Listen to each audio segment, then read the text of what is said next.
Et bonjour les amis turfistes, c'est Simon, j'espère que vous allez bien, que vous êtes prêts à en découdre avec le quintet de ce mercredi. Voici mes meilleures infos pour ce quintet, avec tous les partants bien évidemment, l'analyse complète de tous ces chevaux, plein d'infos sur chacun d'entre eux, pour les turfistes qui font le papier, et puis mes tuyaux et ma sélection bien évidemment pour tout le monde.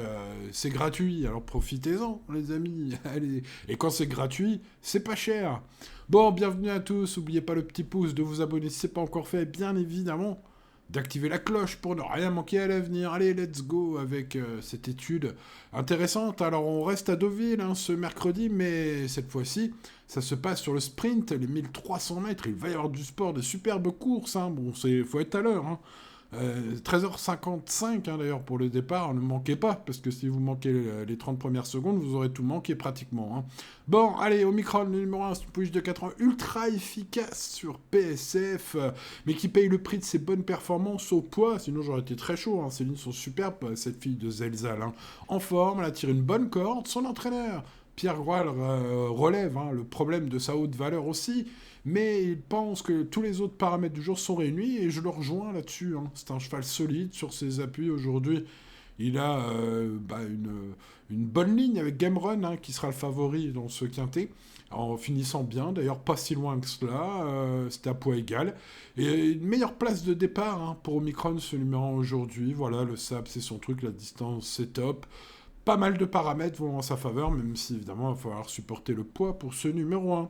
Le numéro 2, Pedrito, même s'il est moins bien placé au poids depuis son succès sur les 1400 mètres de la piste du jour, les 100 mètres de moins, ça peut être gênant, mais quand il file les leaders, il sait finir de belle façon en étant caché. Donc voilà, il est dans son jardin à Deauville. Ce cheval, il doit donc, à mon avis, faire l'objet de toute votre méfiance pour le moins. Ce numéro 2, Pedrito, bien connu à ce niveau. D'ailleurs, c'est un quintet où on mélange un peu tout. On a des chevaux super connus à ce niveau, puis d'autres, on verra un peu plus tard, que l'on découvre un peu à ce niveau de compétition, dans ce genre de lot en tout cas.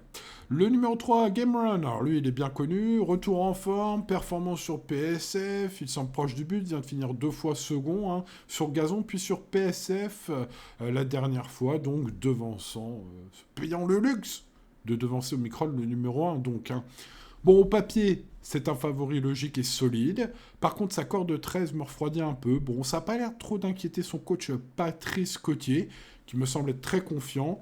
Voilà, à Marvin Grandvin de sortir le grand jeu, mais c'est possible pour la victoire, ce numéro 3. Même si, je le répète, sur ce parcours court, avec la corde de 13, il va falloir Marvin Grandin des grands jours pour gagner, avec ce numéro 3. Le numéro 4, Major Hawk vient d'échouer sur gazon, mais il semble plus préférer la PSF. Il est pris très haut en valeur désormais. Sachez qu'il travaille bien, selon Marianne Weissmeyer, Marianne Falk, son entraîneur. Donc, écoutez, ce numéro 4 paye ses 3 victoires de suite content. Vraiment, il a pris cher au poids. Il arrive vraiment très haut en valeur. Est-ce que ses limites sont atteintes ? Point d'interrogation. Qu'en pensez-vous, les amis ? J'ai envie de vous dire. Moi, je trouve par rapport à ces lignes que c'est pas forcément super. Mais c'est surtout des lignes gazon, ces belles lignes. Alors pour son retour sur le sable, je demeure un peu quand même dans l'expectative. On passe donc au numéro 5, Memphis, Tennessee. Fort décevant lors de sa course de rentrée à Lyon. C'était dans le prix Sarepta. En dernier lieu, Memphis Tennessee, il est annoncé en progrès par Johan Bonnefoy, son entraîneur, sachez-le. Il espère un bon classement ce mercredi, sachez-le aussi. De retour sur la surface de ses premières amours en début de carrière, il avait vraiment très bien couru sur les PSF. Un rachat de sa part est possible. Tout bien pesé, je trouve que c'est un outsider intéressant, ce numéro 5. Why not ? Jugé sur son début de carrière à bon niveau, ça se tente. On passe au 6, Agoria, doublement gagnante récemment. Nouvelle valeur, tu t'en doutes, voilà. Facile victoire au prix de cabinet d'angle à Chantilly, atteste de sa grande forme, son aptitude au sable est sûre.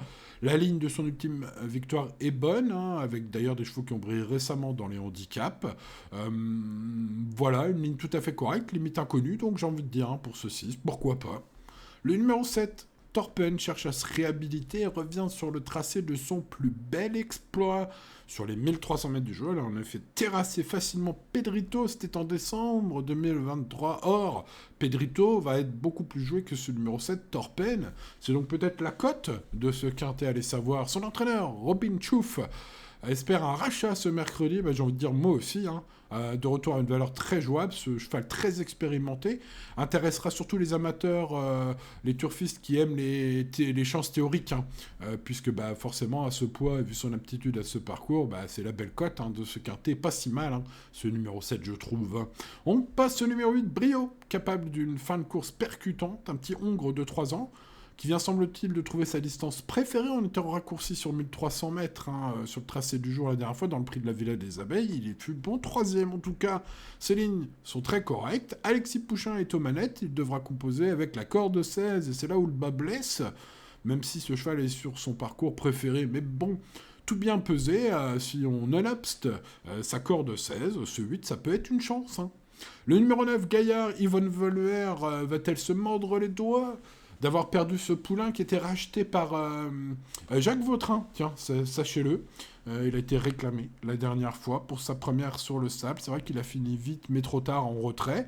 Certains y ont vu, donc j'imagine que Jacques aussi a trouvé évidemment cette fin de course prometteuse. Il l'a acheté, il l'a confié à Axel Baron, son nouvel entraîneur. Donc, bon, après ça semble dur, mais il a une bonne corde, il a tout approuvé à ce niveau, mais la PSF a priori vu son ultime fin de course. Voilà, le retenir ou non, les amis, je vous renvoie la balle, qu'en pensez-vous moi je pense que c'est une affaire d'impression personnelle, comme on dit. Voilà, c'est ce qu'on dit quand on sait pas trop quoi faire, en fait, mais bon, voilà, on n'est pas non plus censé lire l'avenir et comment ça va se passer sur le sable pour ce 9 Gaillard. Voilà, j'ai pas trop envie de le garder personnellement, mais bon, affaire d'impression. On passe au 10, Siyu Ping, très peu hésité sur les pistes en sable, vraiment dans sa carrière, pourtant assez riche en départ. Cette fille d'American Jewel et Belle Rose compte une solide performance récente et a tiré une corde favorable, chance notable peut-être. Son entraîneur Vakav Lucas en tout cas émet un avis positif, car sagement vient de finir tout près de Game Run et Omicron. Dans le prix des arcades, qu'il aime à rappeler, c'est pas mal. C'est vrai, c'est la ligne du 3 et du 1 qui seront parmi les favoris aujourd'hui. Bon, il faut quand même préciser que sa représentante a eu un bon parcours et un peu cracouné pour finir derrière le 3 et le 1. Donc, du coup, est-ce que... voilà, est-ce qu'on garde aujourd'hui offensive, ça va se jouer à mon avis au déroulement pour cette femelle de 5 ans, elle est expérimentée, elle est offensive, elle peut aller devant, et j'ai envie de dire, si on laisse faire un peu Siyu Pink, elle peut garder un bon lot à l'arrivée, ce numéro 10 peut faire l'objet d'un coup de poker, pourquoi pas. Le 11 Stoichk, performant sur la PSF de Deauville, il vient de s'y imposer dans une course à réclamer sur 1004, le prix du château de Tocqueville. Son entourage ne semble pas confiant, sachez-le, mais fait appel au redoutable Michael Barzonona pour le piloter. Alors, est-ce qu'il y aura par là un peu de divergence dans la force, une petite divergence dans la force entre la déclaration, j'ai envie de dire, de son entourage et le fait qu'on appelle Michael Barzonona? Alors, il faut quand même rappeler, les amis, pour connaître ce numéro 11, que le prix de Saint-Sénry le Guéret concours aujourd'hui, c'est lui le tenant de titre. Il l'a gagné l'année dernière. L'année dernière, il a gagné à 25 contre 1 dans cette course. Et il vient de montrer sa forme. Donc, écoutez, attention à ce numéro 11. Attention, le 12. Potemkin vient de s'imposer en petit dur dans le prix du bois de bonnet à Chantilly. Son entraîneur, Georges Deleuze, l'annonce en progrès et semble y compter pas mal pour un bon classement. Je l'ai trouvé assez confiant. Pour ce qui est de ma confiance à moi, la ligne de sa seule course PSF est vraiment quelconque. Mais vous allez me dire, c'est une ligne gagnante. Donc, je vous dirais, oui, c'est pas faux, monsieur. Voilà. Les limites sont donc inconnues, tout simplement. Donc, pour un coup de poker, pour les amateurs de l'écurie. Bon, l'écurie, en général, Deleuze, les chevaux, quand ils ont une chance, sont joués très tôt le matin. Donc, vérifiez peut-être les cotes. Le matin même de cette course, ce mercredi, donc. Pour ce 12. Peut-être que s'il y a de la fumée, il peut y avoir un feu. Voilà. Sur ce 12, mon conseil, entre toi et moi, l'ami, entre nous. Le 13, Time Warrior, quelle fin de course la dernière fois, malgré une corde de 16, c'était de toute beauté, les amis.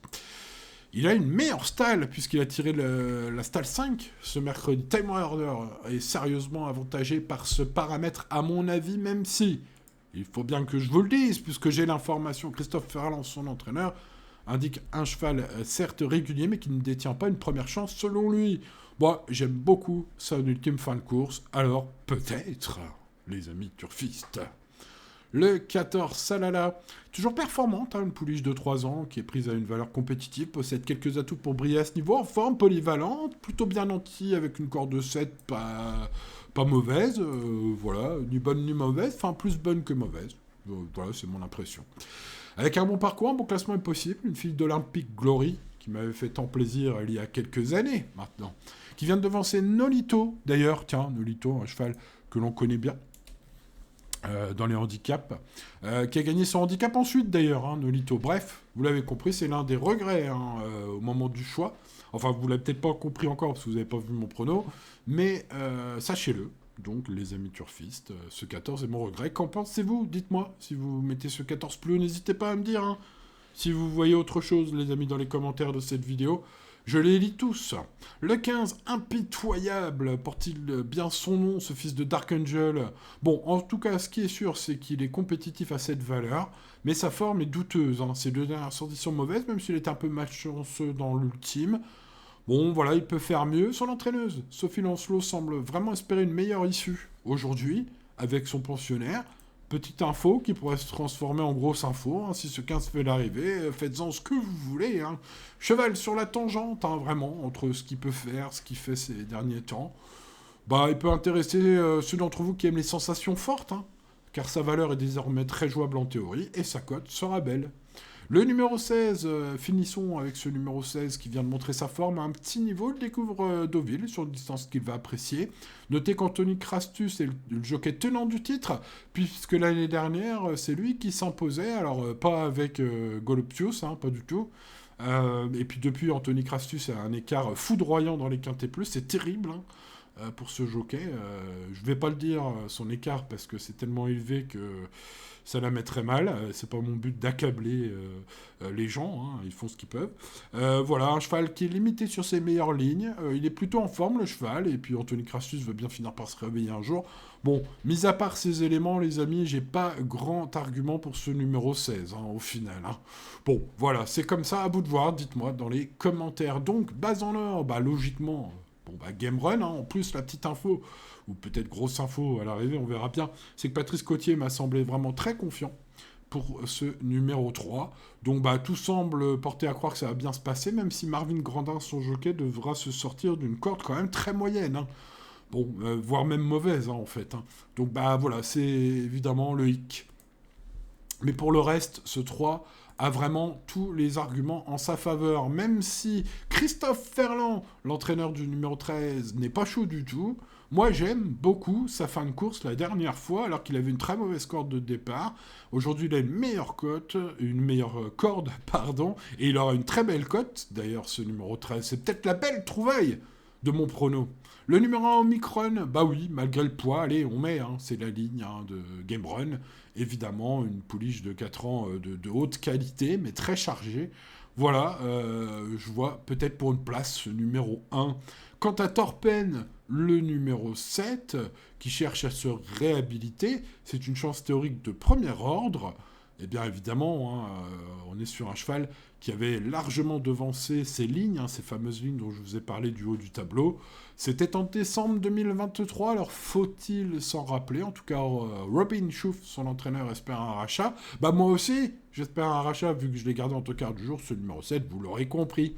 Donc on a du 3, du 13, du 1 et du 7. Il ne reste plus qu'à compléter avec, évidemment, le haut du tableau et les lignes de Pedrito, le numéro 2. Ensuite, gardons le numéro 5, Memphis, Tennessee, jugé sur son bon début de carrière et son retour sur cette surface à ce numéro 5. N'oublions pas que le 11 Teusk est le tenant du titre. Il avait gagné l'année dernière à 25 contre 1, ce quintet plus, ce prix. Donc ça se respecte, tout simplement. Ensuite, beaucoup de regrets. Je vais tenter une double gagnante récente, le numéro 6, Agoria, dont la ligne de l'ultime victoire est bonne, avec des chevaux qui ont plutôt brillé ensuite dans les handicaps. Bon, les regrets sont nombreux, vous les aurez notés au fur et à mesure de mon étude complète. Tentons Brio, qui en fait, surtout contre lui, sa mauvaise corde de départ, tout à l'extérieur. Voilà pour mon prono, dont l'indice de confiance est de 3 sur 10. On reste raisonnable, les amis. N'oubliez pas de mettre le petit pouce sur la vidéo si vous ne l'avez pas encore fait. Merci à vous. N'oubliez pas de vous abonner si vous trouvez cette étude géniale, les amis. Si vous n'aimez pas, dites-moi pourquoi dans les commentaires. N'hésitez pas, je lis tous les commentaires, même les commentaires constructifs. Voilà, tant qu'ils sont constructifs. Tout à fait. Voilà, les amis, c'était un plaisir aujourd'hui de parler de ces 16 chevaux. J'espère que ça vous fait plaisir également. Je vous souhaite bonne chance et je vous dis à demain pour de nouvelles aventures. Ciao, ciao.